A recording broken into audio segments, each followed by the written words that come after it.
Só fazendo uma pequena correção para que a minha chefe não me chame a atenção.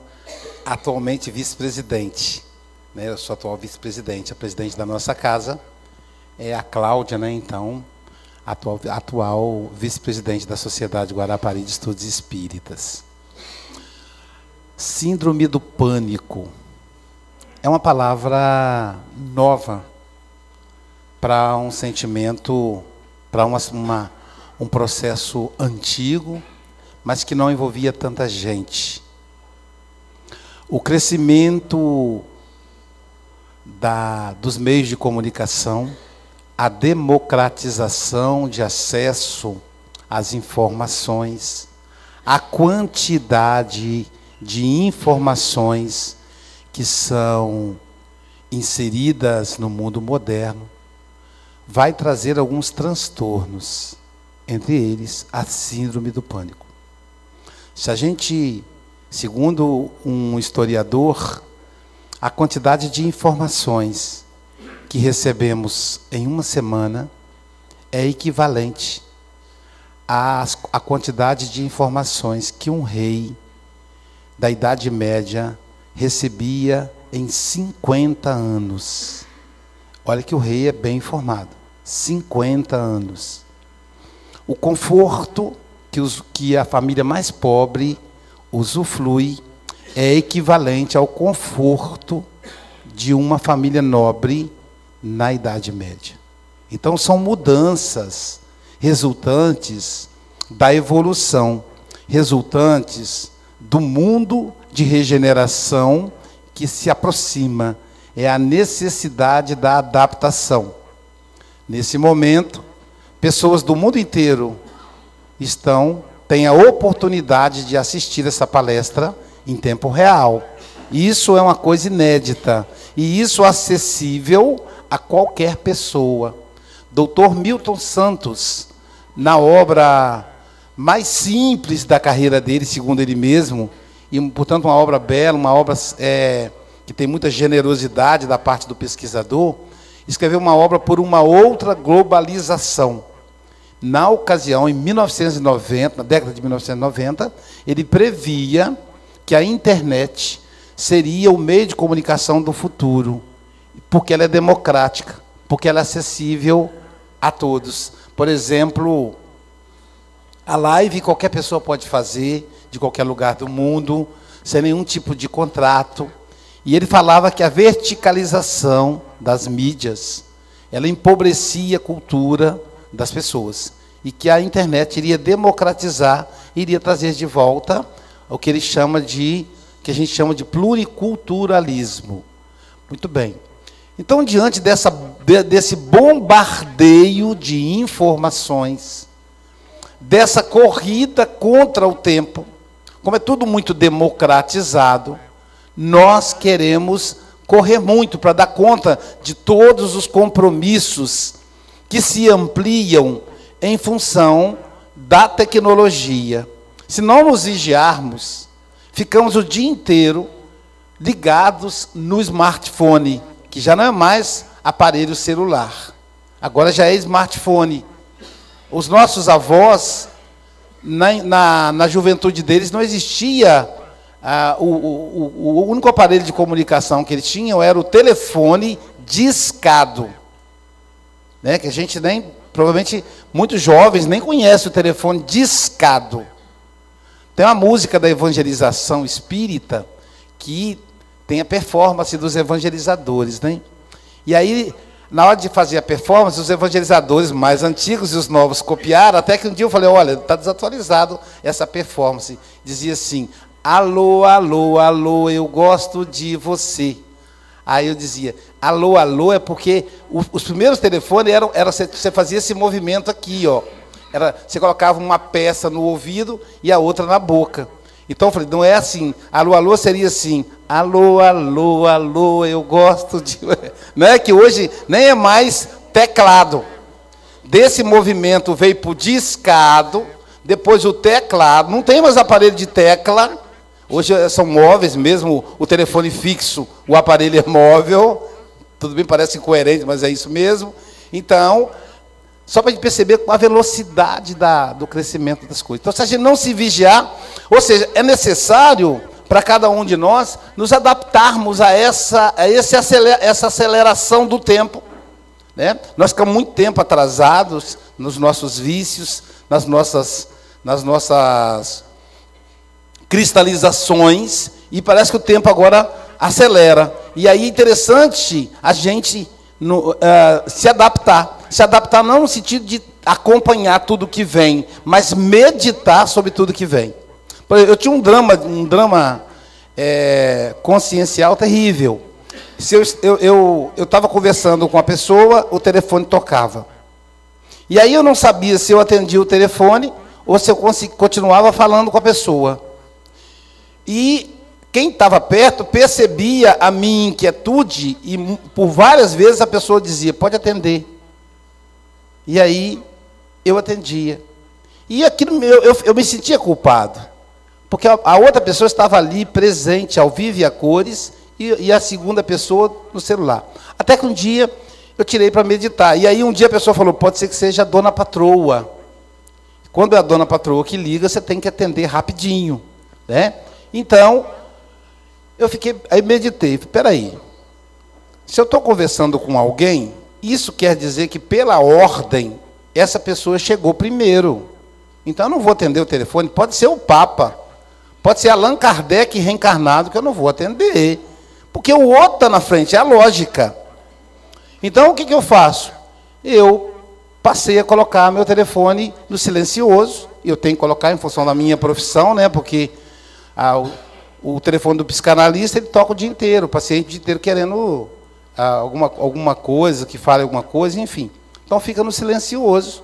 Se eu estiver desocupado, eu ver a luzinha acendendo, eu atendo. Se não, eu retorno. Eu sempre retorno, porque faz parte, né? Eu tenho que retornar. Então, se eu estou conversando com alguém, agora eu posso olhar nos olhos, conversar com calma. E depois eu olho. Pode ser a Jailza, que é a minha esposa. Pode ser o Papa Francisco, que eu admiro muito, mas eu não vou atendê-lo.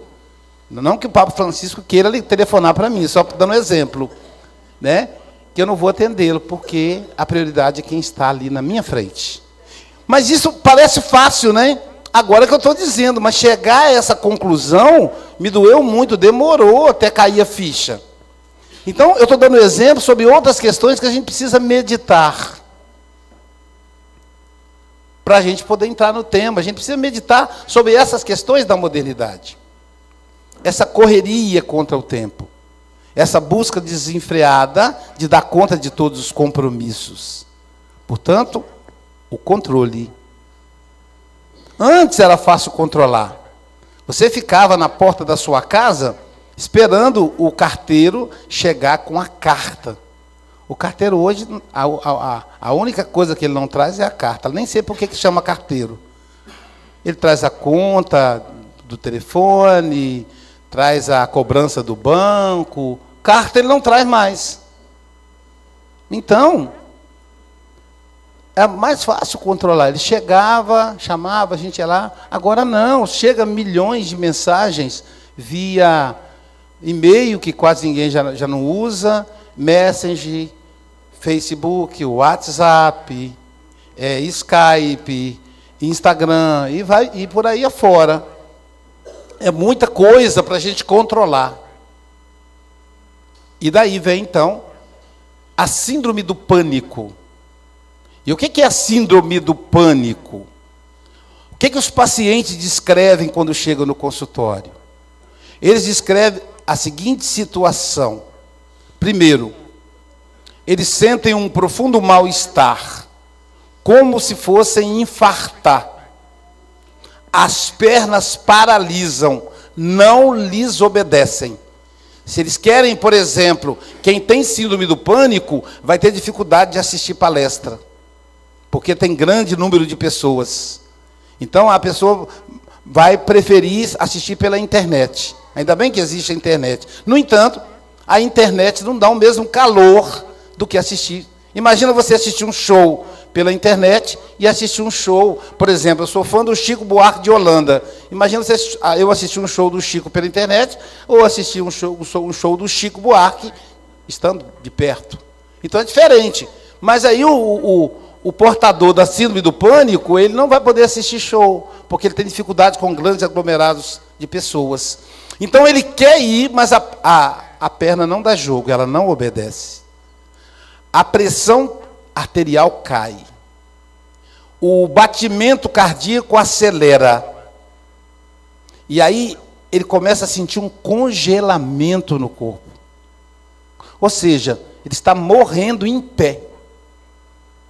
A sensação de morte. Ele sente a morte chegando. Imagina, a morte chegando. E ele começa a ter medo de perder a consciência. E às vezes acontece. Porque perder a consciência naquele momento significa consagrar a morte. E aí passa. Depois de um tempo. Daqui a pouco, uma outra situação semelhante, ele tem o mesmo surto. E daí passa. Daí a pouco ele começa a ter medo a ter pânico de ter o surto do pânico. E aí ele começa a vegetar. Ele começa a ter mal-estar. A grande questão, o mais interessante, lembra que eu falei? A pressão arterial cai. Se ele aferir a pressão, ela não caiu 1 milímetro. Há um problema no batimento cardíaco. Se ele fizer um exame, eletrocardiograma, não vai ter nenhuma alteração. A glicose subiu. Se ele mensurar, não vai ter nenhuma alteração na glicose. Tudo aqui dentro. Olha que coisa extraordinária. Quando nós adoecemos por aqui. Agora vejam o que nós poderíamos fazer por aqui também. Eu atendi uma doutora em veterinária, uma pesquisadora de uma universidade federal, que ela dizia: Luísio, eu estou me automedicando. Eu já fui, quando acontecia, eu fui com um colega cardiologista, não deu nada. Mas eu sei que o meu coração está com um problema. Aí eu fiz a ressonância magnética, não deu nada. Mas como que não pode dar nada se eu tenho certeza de que tem alguma coisa? Eu disse: você está com síndrome do pânico. E de onde vem essa situação? E às vezes o curioso é que às vezes eles se apegam a alguma coisa. Por exemplo, a pressão arterial baixou. Aí uma maneira de levantar a pressão na cabeça deles é comer um biscoito creme crack. Aí eu tenho um paciente que ele não sai de casa de jeito nenhum sem o biscoito creme crack. Um dia ele esqueceu o biscoito creme crack, ele ia trabalhar, ele já estava atrasado, ele perdeu o dia de trabalho, porque não conseguiu ir para o trabalho sem o biscoito creme crack. E aí ele tinha um problema sério com o pai, fazendo análise, né, a gente vai perceber que ele tinha um problema sério com o pai, e o pai, ele debochava do filho.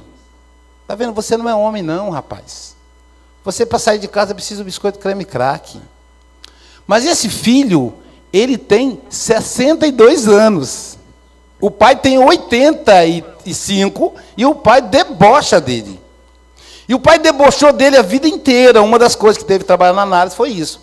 Aí, um dia no consultório, ele falou: doutor, o seguinte, o meu pai, quando sai de casa, ele leva sempre um vidro de álcool no bolso. Ele pega um conta-gotas e coloca álcool dentro do conta-gotas e carrega no bolso. Eu digo: seu pai tem síndrome do pânico igual você. Só que o que ele pensa? Se eu desmaiar, eu vou pingar álcool no nariz e aí eu vou despertar. Ele disse: olha, é hoje a minha vingança. E aí ele disse, chegou em casa e disse para o pai: eu descobri que o senhor é um maricas. Ó, pai, respeito comigo, hein, rapaz? Senão eu te dou umas correadas. O pai de 85, que era um velho ativo, de pé, né? Eu lhe dou umas correadas. Você não pensa que porque você cresceu, que você tem que me desobedecer. Era essa a relação entre os dois. Ele disse: não, eu falo na sua cara, você tem sido pânico, papai. O senhor é um medroso. Ele disse: não, síndrome do pânico é para maricas como você. Eu não, eu sou macho. Ele falou: e esse vidrinho de álcool no bolso da sua camisa? Me dá ele. De jeito nenhum. Viu? Você é macho, coisa nenhuma. E aí foi um momento de aproximação, de igualdade entre os dois. O pai começou a rir, porque como o pai debochava dele, o pai não podia ficar bravo agora. Né? Se é engraçado debochar do outro, quando o outro debocha de mim, eu tenho que aguentar a gozação, como se diz no vulgar. Né? Então, ali começou a ter uma interação entre os dois. E por que ocorre esse fenômeno? A partir das observações de dezenas de pacientes com essa característica, eu percebo que, do ponto de vista da psicanálise, a síndrome do pânico ocorre em função do controle. Toda pessoa que é portadora da síndrome do pânico é uma pessoa controladora. É uma pessoa que gosta de tudo muito certinho. Como é que é quando a pessoa gosta de tudo arrumadinho? Que a gente tem um nome que a gente dá? Perfeccionista. Joana de Ângeles, no livro O Homem Integral, ela diz assim: o perfeccionismo é inimigo da paz interior. Eu achei tão forte. O perfeccionismo, eu vou repetir, é inimigo da paz interior. Porque o perfeccionista, ele se acha insubstituível. Se ele não existir, por exemplo, a pessoa que coloca as flores aqui na sociedade, se ela for perfeccionista, ela pensa assim, ela faz uma oração e pede aos espíritos: me dê muitos anos de vida, porque se eu desencarnar, quer dizer, se desencarnar não, que ela vai desencarnar. Sabe por que a gente fala assim? Quando eu desencarnar, nunca mais haverá flores na sociedade. Na cabeça dela, só ela consegue fazer isso. A mãe diz: meu Deus, se eu morrer, o que é que vai ser dos meus filhos? Eu tinha uma amiga muito querida que ela um dia disse para mim: meu maior medo de morrer, Luísio, é deixar os meus filhos. O que será dos meus filhos? E ela estava com os dias contados, literalmente. E eu disse: eles serão bem cuidados, porque antes de serem seus, eles são filhos de Deus. Então fique tranquila, eles estarão sob cuidados, e eles vão crescer saudáveis, e você vai ter alegria de vê-los crescer, e de acompanhar o crescimento deles, sem interferir, porque você estará desencarnada. Isso será atividade de outra pessoa. E para você é um exercício de saber, usando aquela frase célebre que diz assim, do Gibran, Khalil Gibran, que diz assim, ou melhor, Khalil Gibran, Khalil, diz assim: vossos filhos não são vossos filhos, são filhos da ânsia do mundo. Você não sabe de onde eles vêm e nem para onde vão. Olha só. É claro que o nosso cuidado dá a gente a ilusão de que eles são nossos filhos. E aí quando eles começam a crescer, que tem aquela frase horrível, filho criado, trabalho dobrado. Essa é uma frase falsa. O filho criado não dobra o trabalho, pelo contrário, diminui. Eu estou experimentando isso. Eu tenho 5 filhos, 3 casados. A caçula está com 17. Então, eu percebo que eu tenho muito mais tempo com a minha esposa agora do que antes. Quando nós nos casamos, eu já tinha a filha de 3 anos, que é a filha do primeiro casamento, e ficou comigo. Depois, adotamos a segunda. Então, nós não tivemos aquela coisa do casal, o marido ficar pelado e correr atrás da esposa dentro de casa. Não tem isso, né? Não tivemos isso, porque já tinha filho dentro de casa. Um dia a gente vai fazer, vai ficar mais complicado, porque vai ser 2 velhinhos pelados, um correndo atrás do outro. Talvez não dê tanto certo, mas, né? Isso o tempo vai nos... Então eu percebo que quanto mais eles crescem, mais vai proporcionando. E a relação é diferente. A gente tem que dialogar com eles. Só que controlador não. O controlador quer que a filha faça o curso superior que ele escolheu, ou que ela escolheu. Quer que o filho case com a moça que ela escolher, e não que ele escolher. as decisões sejam tomadas de acordo com os valores dos pais. Tudo isso é controle. E de onde vem esse controle? Essa necessidade de saber o que vai comer, como comer, o que vai fazer. A gente controla até a reação do outro. Já se viram controlando a reação do outro? O que é a pessoa ter dificuldade de dizer não? Por que a gente tem tanta dificuldade de dizer não? Porque se a gente disser não, o outro vai se aborrecer. E a gente não quer que o outro se aborreça. Ora, aborrecer ou não é um problema dele. É igual criança, engole o choro, engole o choro. A gente ensina a criança a não se expressar emocionalmente. Olha, você não pode fazer isso. Aí ele começa a chorar. Chorar é um direito dele, ele não gostou da sua ordem. Ele questionou a sua ordem. E cada vez mais eles vão questionar. São seres evoluídos que nascem dentro dos nossos lares. Mas a autoridade paterna e materna tem que se manter. Então chora, deixa chorar. Faz beicinho, deixa fazer beicinho. Quando criança chora, na adolescência faz beicinho. Tudo bem fazer beicinho. Deixa, aí ele vai para lá, aí ele vai processar, aí vai nos perdoar. Porque o perdão vai existir mesmo, de filho para pai, de pai para filho, filho para mãe, de mãe para filho. É uma palavra presente na relação. Mas não, a gente quer que o outro não chore. A gente quer que o outro não se aborreça. Tem uma música do Chico interpretada do Gonzaguinha, interpretada pela... me falhou agora, mas é a composição do Gonzaguinha, diz assim: primeiro você me azucrina, me bota na boca, um gosto... interpretado pela Maria Bethânia, muito bem, obrigado. Primeiro você me azucrina, me bota na boca, um gosto amargo de fel, depois vem chorando de desculpas, assim meio pedindo, querendo ganhar um bocado de mel. Então, veja bem, se eu sacaneei, se eu distratei, se eu me desequilibrei, a outra pessoa vai ficar aborrecida. Tudo bem, peço desculpas. Ah, mas ela não vai me desculpar de primeiro. Claro, é um direito dela, porque você sacaneou. Agora aguarda, espera. Mas não, a gente controlador, a gente quer tudo para agora. A gente quer conduzir tudo. A gente quer olhar cada detalhe. Eu me lembro, quando eu venho fazer palestra aqui, eu fico hospedado na casa do Vigílio. Então, quando eu acordo, o Vigílio e a Marli já não estão em casa mais. E aí eu percebo que, para mim, isso é muito confortável, porque lá em Guarapari, o casal lá que sai de casa mais cedo sou eu e a Jailson. Então, a gente que abre a casa. Um dia a gente perdeu a hora, quando chegamos, está todo mundo lá de fora. Falei, fulano, cadê a sua chave? Eu esqueci, sempre é você que abre, né?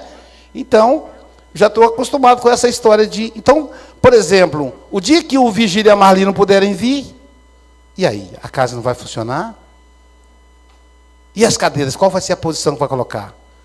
Então, são processos que a gente tem que se avaliar. Nós não somos substituíveis. A vida não nos obedece à ordem. A vida é fluida, a vida é livre. A gente planeja, mas não quer dizer que vai dar certo do jeito que a gente quer.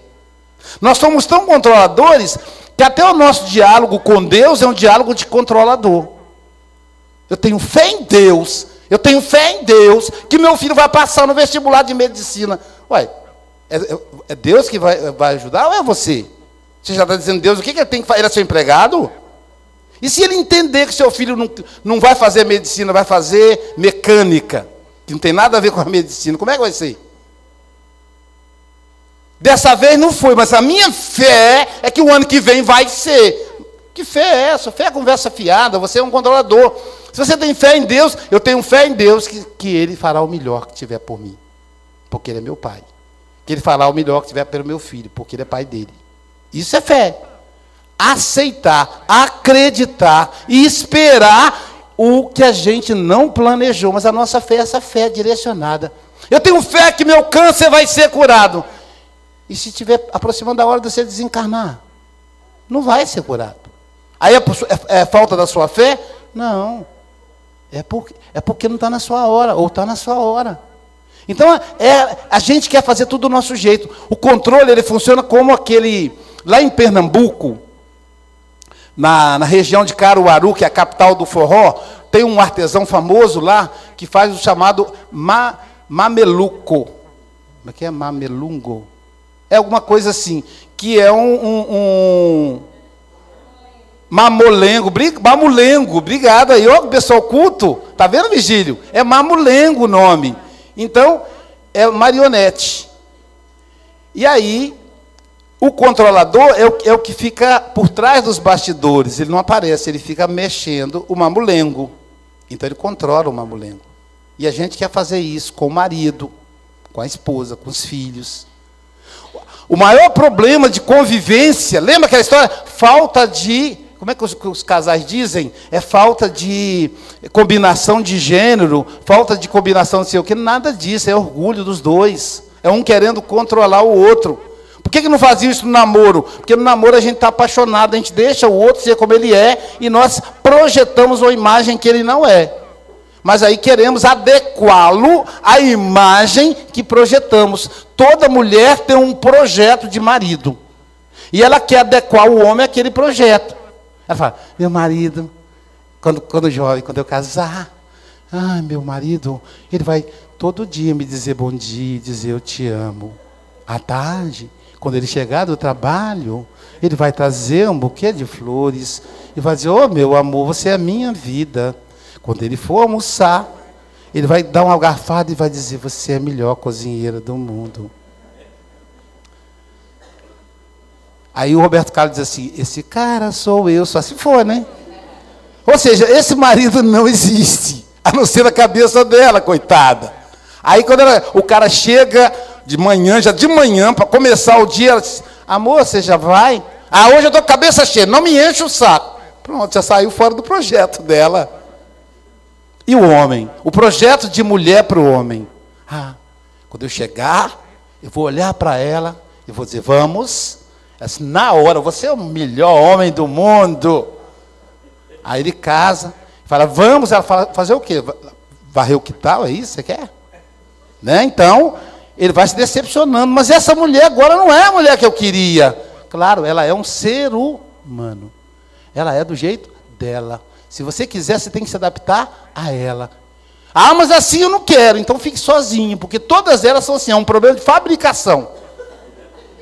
Se você não se adequar ao jeito dela, você vai ficar sozinho, ponto final. Não tem como. Então essa necessidade nossa de querer modelar o outro, isso não é possível. E isso, o que acontece? A gente tenta controlar, e nós desequilibramos, e aí o corpo diz para a gente assim, eu não obedeço o seu controle. Eu não obedeço. É a síndrome do pânico. Eu quero ir, e a minha perna diz, não vou. Mas sou eu que mando a perna dizer que pensa, eu não vou, e pronto. Meu coração, eu digo, meu coração, calma, ele diz, não tem calma, eu estou agitado, eu vou continuar assim. Eu não controlo mais o meu corpo. E de onde vem o controle? O controle vem do processo de abandono. Todos nós passamos por abandonos. Uns mais, outros menos. Uns mais dolorosos, outros menos dolorosos. Então, quando você vê um homem muito prepotente, autoritário, controlador, ele foi abandonado pelo pai. As famílias hoje são muito frágeis. As relações são muito frágeis. Antes, lembra? A casamento era até que a morte o separe. Lembra disso? Vinícius de Moraes diz, né? Que seja eterno enquanto dure. Fica frágil o olhar de Vinícius. Mas Vinícius nos mostrava modernidade. Vai ser eterno enquanto durar. Quanto tempo vai durar? 1 ano, 10 anos. O meu dura 27. Metade da minha vida eu passei ao lado da minha esposa. Mas 27 são renovados todos os dias. Porque como não tem controle, a qualquer momento ela pode olhar para mim e falar, enjoei da sua cara. Tchau, quero o divórcio.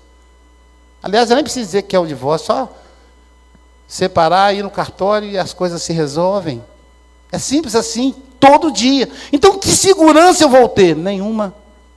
A única segurança que você tem é com você mesmo. Então, se você quer manter seu casamento, invista nele. Trabalhe com ele, tenha paciência, olhe para o futuro. Tente se adequar ao outro e se mostra para o outro como você é. Porque também, se você se subjugar o outro, você vai ser infeliz e vai querer terminar. Olha que coisa difícil.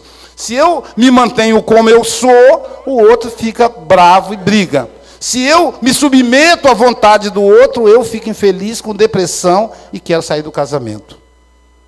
Então, a melhor opção é a primeira. Então, os casamentos são frágeis. E aí os filhos se sentem abandonados quando ocorre uma separação. Porque, via de regra, o homem, ele é covarde. Ele não se separa só da mulher, ele se separa também dos filhos. Esse é um problema. E aí a criança cresce. E aí, como a criança foi abandonada, quem controla? É o pai. Quem é controlado? É o filho, que é a ideia do cuidado. O que ele imagina? Para eu não ser abandonado, eu vou controlar. Porque quem controla pode abandonar. Quem é controlado pode ser abandonado. Então ele tem a ilusão de que fazendo assim ele não será abandonado. Se eu controlar a minha esposa, ela não vai me deixar. E ela deixa. É ilusão. Se eu controlar o meu marido, ele não vai me abandonar. Eu vou vigiar cada mulher que chegar perto dele. Olhou para o lado um beliscão. Chegou em casa, olha o aparelho celular para ver se tem alguma sirigaita dando volta ali no terreiro dela. E aí ela esquece de olhar a amiga mais próxima. E aí a amiga mais próxima acaba ciscando no terreiro dela.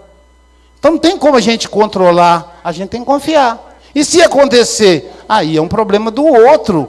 O erro é um problema de quem comete, não da outra pessoa. Mas aí quem é abandonado, o filho abandonado pelo pai, abandonado pela mãe, ele tende a ser controlador. E os abandonos ocorrem, por exemplo, na morte. A morte é um abandono natural. Para a criança, não foi a mãe que morreu, o pai que morreu. Para a criança, o pai abandonou. E às vezes a gente não ajuda, a gente não traz a criança para o funeral. É importante para a criança vir. Porque a criança fala, cadê papai? Tem um caso desse aqui no norte do estado, que o menino está com 7 anos, e falaram para ele que o pai dele foi viajar. Ele tinha 3. Aos 4, continuaram com a história. E agora ele começou a ficar rebelde, porque a ter problema na escola. Por quê? Que diabo de viagem é essa que o pai não volta nunca? Então, na cabeça dele, papai foi embora. Papai foi embora por quê? A criança, ela é binária. Só tem 2 opções. É porque eu sou um menino bom ou porque eu sou um menino mau. Se ele não volta, é porque eu sou um menino mau. Se eu sou mau, então eu vou botar terror agora. Então, olha o perigo que é não fazer. Então, eu falei, agora você tem que falar para ele que o pai dele morreu. Mas como é que eu vou falar, Luiz? Ele não vai suportar. Ele vai suportar. Quanto mais você demora, mais piora a situação. Então, a verdade é sempre a melhor opção. E o que Jesus fala com relação à síndrome do pânico? O que a doutrina espírita fala com relação à síndrome do pânico? Porque a síndrome do pânico é uma manifestação intensa de ansiedade. O portador da síndrome do pânico é uma pessoa ansiosa. Tanto que quando ele busca ajuda psiquiátrica, vai prescrever para ele um ansiolítico. É a necessidade de controlar. Não, eu digo não para não fazer propaganda. Porque sem falar as pessoas já buscam, né? Então, vai prescrever um ansiolítico para ele se acalmar. Só que o ansiolítico vai resolver o problema por fora. Imaginemos se esse armário estiver com cupim. Aí a gente olha, tem um buraquinho. Aí a gente passa uma massinha e pinta. Aí aparece outro buraquinho, passa a massinha e pinta. Estou resolvendo o problema? O cupim continua comendo por dentro. Na minha juventude, as pessoas vendiam muito carro usado. E a gente era mais pobre, só podia comprar carro usado. E aí o que o pessoal fazia para vender o carro? Quando o carro estava com ferrugem, o vendedor desonesto passava massa, o pessoal que é mais velho deve lembrar disso, passava massinha e depois pintava em cima. Assim, nossa, o carro está inteiro. Daí a 3 meses ele desmontava, porque a ferrugem estava comendo por dentro. Né? Então, quando a gente toma medicação para síndrome do pânico, para ansiedade, a gente está apenas maquiando. É apenas externo, necessário para começo, mas não como elemento curativo. Porque é remédio, eu sempre brinco que se funcionasse seria curédio, não seria remédio. Então você resolve por fora, sem falar nos efeitos colaterais que a medicação traz. Mas por dentro a cabeça começa. E aí cria uma dependência, porque o dia que ele para de tomar, ou ele esquece, volta tudo. A massa plástica. Então, massa plástica, isso do carro. Isso. Então, como é que a gente resolve? Viver. O que é o ansioso? O ansioso é aquele, lembra da ânsia de vômito? Ele vomita o que está no futuro. Ele busca o futuro. Já viu alguém vomitar para trás, gente? O cara que tomou uma, está com a cara cheia, e na hora que ele dá uma ânsia, ele faz assim para trás e vomita e cai aquela coisa lá para trás? Não, é para frente. Então ele sempre busca a frente. Por isso o ansiedade. Então a gente sai fora do tempo. A gente é tão controlador que a gente quer controlar o futuro. Olha que doideira. É a preocupação. Olha, a ocupação é algo presente, como pré. Como você fazer alguma coisa antes de ser feita? Só pode ser feito na hora. Então a gente quer controlar o tempo, e isso não é possível. É síndrome de Deus. É querer ser Deus, e nós não somos. Nós somos deuses com D minúsculo. Então a gente sai do tempo. E aí a gente vive o futuro. E quem briga com o tempo, se enlouquece. E aí ele volta ao passado. E aí normalmente, junto com a ansiedade, surge a depressão. Nesse processo. Então, lembra da história do celular que eu disse no início? Quando alguém chegar para conversar com você, olhe nos olhos dele. Olhe na textura do cabelo dele. Por exemplo, aqui nesse salão, tem um homem que tem o cabelo mais bonito do salão. Me desculpem os outros. Eu já o encontrei, me parece lá, não sei se é o mesmo, lá no seminário do Jacó Melo. É um jovem com cabelo belíssimo ali.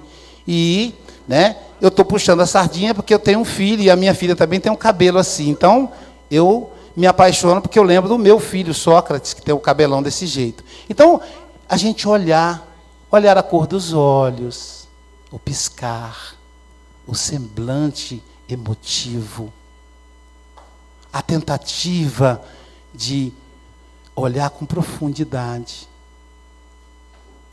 O rosto, os olhos, a textura da mão quando você aperta. Nos Estados Unidos, o brasileiro que mora nos Estados Unidos, que é espírita, ele trabalha no pesado. Na Europa também, mas na Europa menos. Mas nos Estados Unidos é uma característica, eles trabalham muito. São faxineiros, cuidadores, carpinteiros, pedreiros. Aqui no Brasil é psicólogo, lá nos Estados Unidos, faxineiro, porque não aceita o diploma. Aqui é dentista, nos Estados Unidos, caminhoneiro. Então, uma das coisas que eu percebi, quando eu ia cumprimentar um dirigente espírita, a mão parecia uma lixa, tinha ranhura de trabalho no bem. Era digital de trabalho no bem. E aí, quando eu ia apertar a mão de uma mulher, a mão com calo. Então são detalhes, o detalhe do cheiro.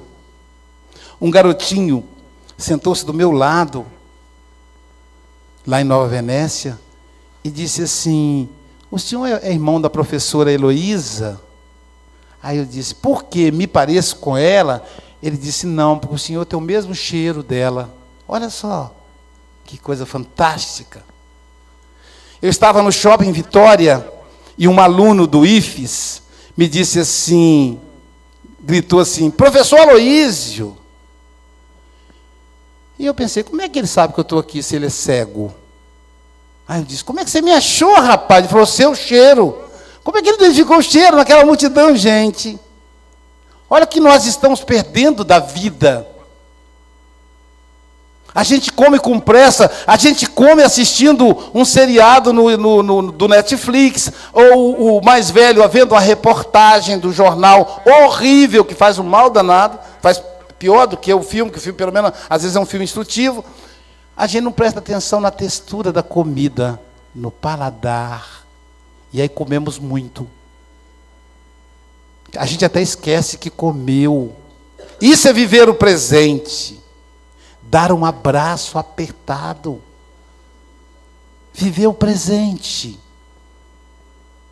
Eu gosto de fazer isso quando o marido paga a consulta da esposa, lá no consultório. A esposa tem transtorno, tem síndrome do pânico. Eu digo, você vai fazer experiências, vivências para viver o presente.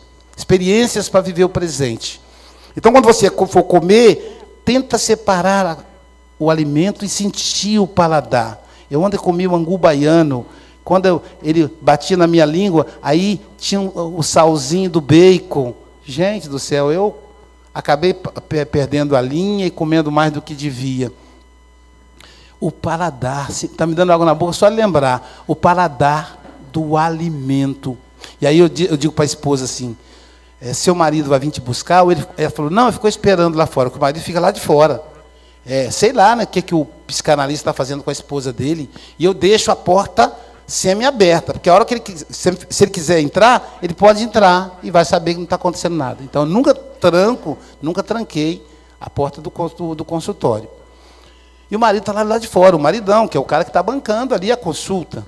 Aí, quando saímos os dois, eu vou encaminhando ela, vai na frente, abre a porta para ela passar, né, como cavalheiro, e aí, quando ela sai, eu digo assim, agora vamos começar a experiência. Você vai abraçar o seu marido, como nós combinamos. E lá dentro eu combinei com ela, 2 minutos agarrado nele, igual um carrapato, não pode largar.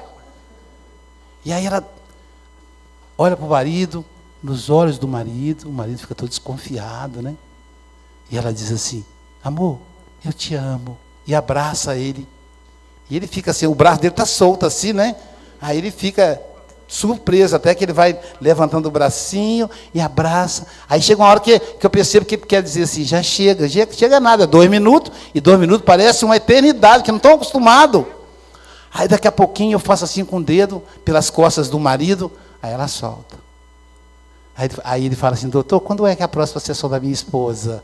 Né? Então, quer dizer, a gente precisa viver o presente. Viver o presente. É só isso que existe. Jordano Bruno, meu guia espiritual, diz para mim assim, meu filho, só existe o presente. O passado é um álbum de fotografias. Só isso. O psicoterapeuta, quando mexe no passado, ele só troca a fotografia. Um álbum de fotografia, não existe mais. E o futuro é só um projeto, não é uma realidade. A única coisa que vale é o presente. Isso é vencer a ansiedade. É ouvir uma música clássica para você prestar atenção na melodia. É ouvir uma música popular brasileira para você prestar atenção na letra também, na melodia. É saborear uma poesia. Quantas pessoas declamam poesia hoje? A gente participa de algum sarau. Olha só, isso é algo que faz bem à alma. São alimentos da alma. Isso ajuda a curar a ansiedade. Isso sim é terapêutica para a síndrome do pânico. E o que é que Jesus fala disso? Jesus diz assim, olhai os pássaros. Eles não plantam, eles não ceifam. E vosso Pai Celestial não deixa faltar o pão de cada dia para eles. E a gente está desesperado, querendo ganhar dinheiro, querendo acumular, com medo do amanhã. Olha o que Jesus fala, os pássaros não acumulam e não morrem de fome. Ele diz assim, olha os lírios do campo. Só para a gente entender, o lírio nasce no lodo. Olha o lírio do campo. Eu vos digo que nem Salomão, em toda a sua glória, se vestiu como lírio. Por que Jesus utiliza o exemplo do Salomão? Porque Que Salomão, lá no Velho Testamento, lá nos livros judaicos, Salomão era como se fosse um pavão. Já viram um pavão masculino? O pavão macho. Ele abre um rabão que é para atrair a fêmea. Quanto mais bonito for o rabo do pavão, mais bela fêmea ele vai conquistar. Se ele tiver um rabão mais ou menos assim, a fêmea fala, ih, sai fora dele. O negócio é a beleza do rabo do pavão. Salomão era assim, talvez por isso o ão aí deve combinar com o pavão. Salomão, ele mandava vir tecido do mundo inteiro para fazer as vestes dele. Porque Salomão era um sedutor. Salomão gostava tanto de mulher que ele casou com 300. Vocês acham um pouco, né?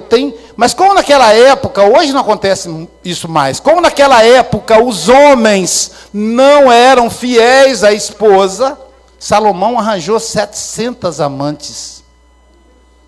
Como é que ele dava conta, gente? Meu Jesus Cristo, eu não dou conta de uma, ele tinha mais de 1000. Como é que ele fazia, Vigílio? Para dar conta de mais de 1000. Você só dá conta da Marli, e olhe lá, e ele tinha que dar conta de 1000. Pois é, então, Salomão era um cara com mais de 1000 mulheres, 300 legítimas, como os homens machistas falam, e 700 amantes. Então, ele tinha que vestir muito bem. E aí, olha o que Jesus fala, nem Salomão, em toda a sua glória, se vestiu como lírio. Ou seja, o lírio é mais bonito que o Salomão. Coitado do Salomão, tanto esforço, perdeu para o lírio. Aí Jesus continua o diálogo dele, chamando a gente de garrafa térmica, chamando a gente de chaleira, chamando a gente de bule. Ele diz, nem Salomão em toda a sua glória se vestiu como dele. Como poderá o Pai Celestial, que não deixa perecer os seres inferiores, deixar perecer vós que sois seres superiores? Ele fala da ordem. Nós somos seres pensantes, vós que sois seres de pouca fé. Eu digo, está brincando com a gente, debochando da gente, ó, seres de pouca fé, chamando a gente de bule, de garrafa térmica. Então, aí ele continua. Isso é um diálogo psicanalítico, psicológico. Ele continua dizendo, não vos preocupeis com o dia do amanhã, pois a cada dia basta o seu mal. Por que ele fala assim? Qual a diferença de preocupação para planejamento? É que no planejamento a gente pensa no bom. Ah, vamos construir nossa casa na praia de Aracruz. Isso é planejamento. Agora, já pensou se mamãe tem um ataque cardíaco? Isso é preocupação. Então, não vos preocupeis com o dia do amanhã, porque a cada dia basta o seu mal. Deixa a desgraça acontecer, depois você administra. Não dá para você tentar pensar na desgraça antes dela acontecer. Vamos pensar nas coisas boas do amanhã. E aí ele encerra essa mensagem extraordinária dizendo assim, buscai primeiro o reino de Deus, e o resto vos virá por acréscimo. E aí a gente pensa assim, buscar primeiro o reino de Deus é ir até o céu. Não. Ele fala, o reino de Deus está dentro de vós. Se conheça, pense, avalie, medite sobre o que você está fazendo. Por que a sua vida, por que você está com síndrome do pânico? É porque você está levando uma vida frenética. É porque você não para pensar em você mesma, em você mesmo. Busca o reino de Deus. E o que é que caracteriza o reino de Deus? A paz interior. E o que caracteriza a paz interior? A fé. E por que é importante prestar atenção na mensagem de Jesus? No Livro dos Espíritos, na questão 625, tem a clássica pergunta: qual o modelo, qual o guia devemos seguir? Qual é o guia que a humanidade deve trilhar? E a menor de todas as respostas, 5 letras, única palavra: Jesus. Que Ele nos abençoe e nos envolva agora e sempre. Muita paz.